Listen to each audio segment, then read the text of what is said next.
Dear Patriots, before the news starts, please subscribe to our patriotic channel by clicking the subscribe button. Give us a thumbs up to this video. Don't forget to leave your opinion below in the comments section. Share the news on Facebook and Twitter so you friends see it. Thank you. Trey Gowdy directs Schumer with facts after he voted no on Trump nominee because he was white. Chuck Schumer refused to confirm a Trump judicial nominee based solely on his skin color, but Representative Trey Gowdy, RSC, helpfully corrected the top Democrat with something he doesn't encounter very often: facts. Schumer admitted on the Senate floor earlier this week that he would not vote to approve the nomination of Marvin Quattlebaum for a vacancy on the U.S. District Court for the District of South Carolina, because he is white and is replacing two minority nominees of former President Barack Obama's. Quattlebaum replaces not one, but two scuttled Obama nominees who are African American, he said. The implication was clear: Trump was supposedly forcing, scuttling, the black nominees out and replacing them with his preferred white nominee. The implication, however, was void of facts. Gowdy to the rescue. Indeed, Gowdy is referring to Obama's first choice for the seat, Judge Allison Lee, whose judicial competence was called into question when she lowered the bond for a pair of criminals who were released and subsequently murdered people, as well as his second nominee, Justice Donald Beatty, who became Chief Justice of the South Carolina Supreme Court in February of 2017. Those don't exactly sound like people who were scuttled. Gowdy also called Schumer out for his political and racial grandstanding, citing another white nominee in South Carolina that the New York Democrat didn't oppose. Gowdy finished by dropping a factual people's elbow on Schumer, then going for the pin with a little snark. Marvin Quattlebaum is uniquely well qualified for the bench and universally respected by all in South Carolina, he said. Hopefully Senator Schumer can find a way to look at really unusual factors, like qualifications, in the future. Don't hold your breath, Mr. Gowdy. Facts and merit don't matter in today's Democrat Party. Like and share this post if you enjoyed Gowdy's epic beatdown of crying Chuck.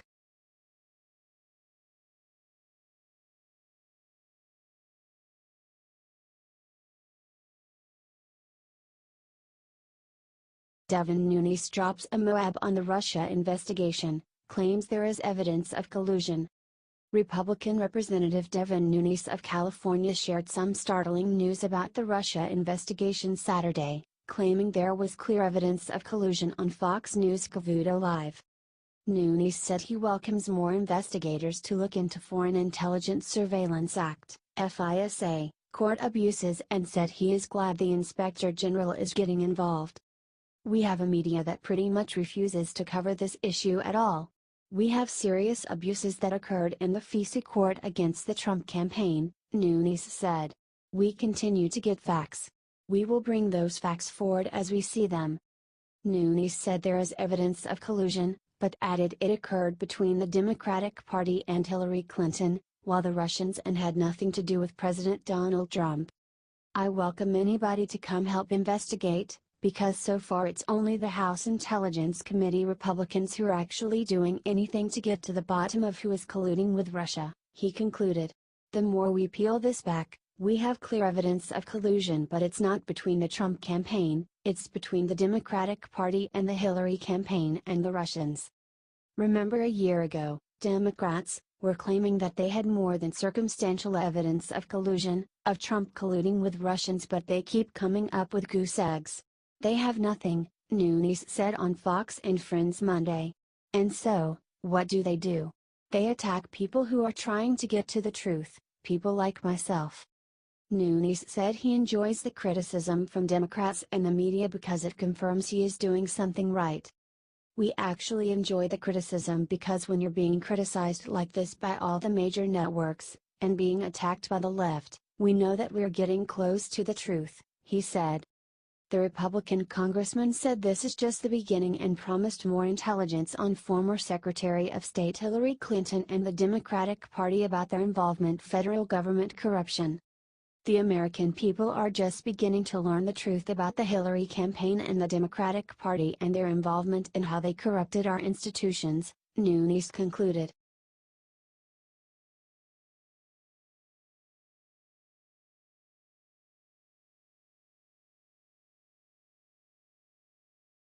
Democratic lawmaker served 47-count felony conviction by federal jury.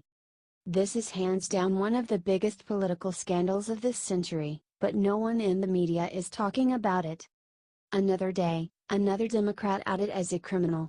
When are we going to be free of this vile party? It seems like almost all liberals are up to something. If it's not sexual harassment, it's fraud, or money laundering, or cheating money out of charities, or violating the U.S. Constitution to spy on a presidential candidate. The latest Democrat to fall was found guilty of serious crimes. He abused his position to get rich quick. And the penalty is appropriately severe. He's not going to see daylight for a long time. From Fox News. A Pennsylvania mayor faces decades behind bars after he was convicted Thursday of rigging city contracts in an effort to raise money for his political campaigns. Allentown Mayor Ed Pawlowski was found guilty on 47 of 54 charges he faced, including conspiracy, bribery, fraud, attempted extortion and lying to the FBI. He faces up to 20 years in prison on each count. In short, Pawlowski can easily get life in prison. As well he should. The verdict forces Pawlowski out as mayor of Pennsylvania's third-largest city. He had held the post for the past 12 years. Pawlowski was the architect behind a scheme to rig city contracts for legal, engineering, technology and construction work, aimed at boosting campaign funds for his statewide political ambitions, prosecutors said. Pawlowski, who won re-election in November while under indictment and began his fourth term in January, took the stand in his own defense and insisted he'd done nothing wrong. The prosecution had secret audio recordings that proved Pawlowski conducted these schemes. Yet his defense claimed what he did was not uncommon. Yeah, for Democrats. You can't throw a rock without hitting a corrupt liberal. As it turns out, Pawlowski is a Chicago native. Lol, really? Is everyone from that town a crook? Chicago politics are so dirty, they are sending con artists into other states to commit crimes. It's almost like a parody at this point. The punishment for Pawlowski's crime sounds heavy. He faces 20 years for each of the counts charged against him. That will amount to the rest of his life. Was it worth it, Pawlowski? Not only is your career over, but you'll probably never see the outside of a jail cell again. The real crime is that there are still other politicians out there breaking the law. Hopefully, this story is a lesson to them to quit their heinous crimes before justice comes to haunt them.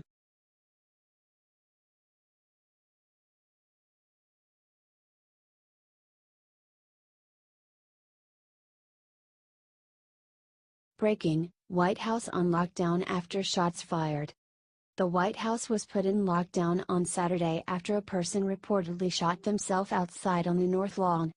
The Secret Service tweeted on Saturday that they were responding to the incident which occurred at the North Lawn at around noon. Media which were in place there tweeted that they were being told to shelter until further notice. "We're sheltering in place at the White House briefing room. A report of shots fired near North Lawn, per a U.S. Secret Service agent. Trying to learn more," tweeted NBC's White House correspondent Jeff Bennett. "The president is at Mar-a-Lago for the weekend." Secret Service personnel are responding to reports of a person who allegedly suffered a self-inflicted gunshot wound along the north fence line of White House. No other reported injuries related to the incident, the Secret Service tweeted. A person is reported to have shot themselves outside the White House in Washington, the U.S. Secret Service says. It tweeted that agents were responding to reports of a person who allegedly suffered a self-inflicted gunshot wound outside the north fence. President Donald Trump is in Florida at his Mar-a-Lago estate. He is scheduled to return to Washington. Last week, a car drove into a security barrier outside the building. President Trump, the First Lady and their son Barron are all currently in Florida, although POTUS was scheduled to return to Washington, D.C., Saturday evening to deliver a speech. The president has allegedly been briefed on the situation. Fox News reports that the situation appears to have ended, as Secret Service responders are not carrying rifles. This is a developing story.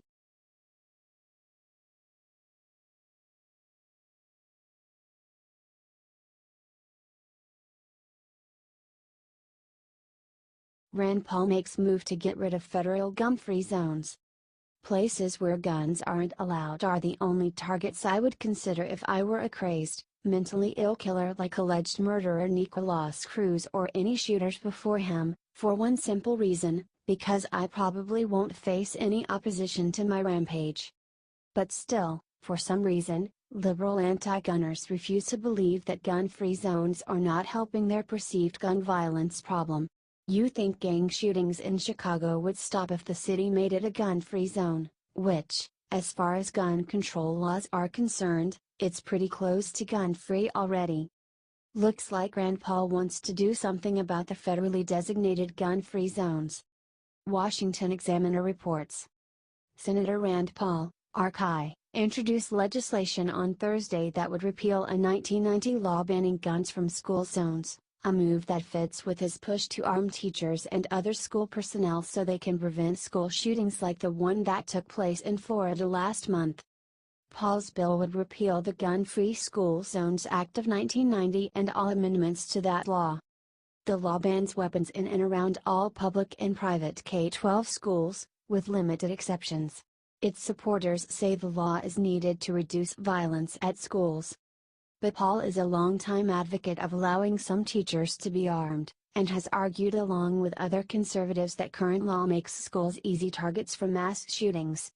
In early 2013, just weeks after the Sandy Hook shooting that left 26 people dead, including 20 elementary school kids, Paul said it was time to arm teachers.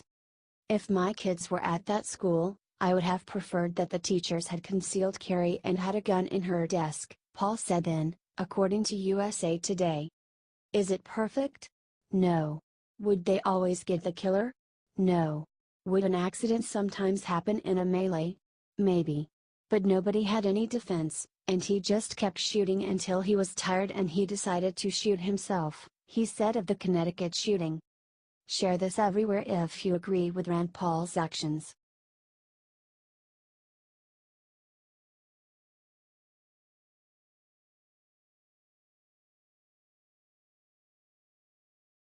Planned Parenthood to spend at least $20 million on midterm elections.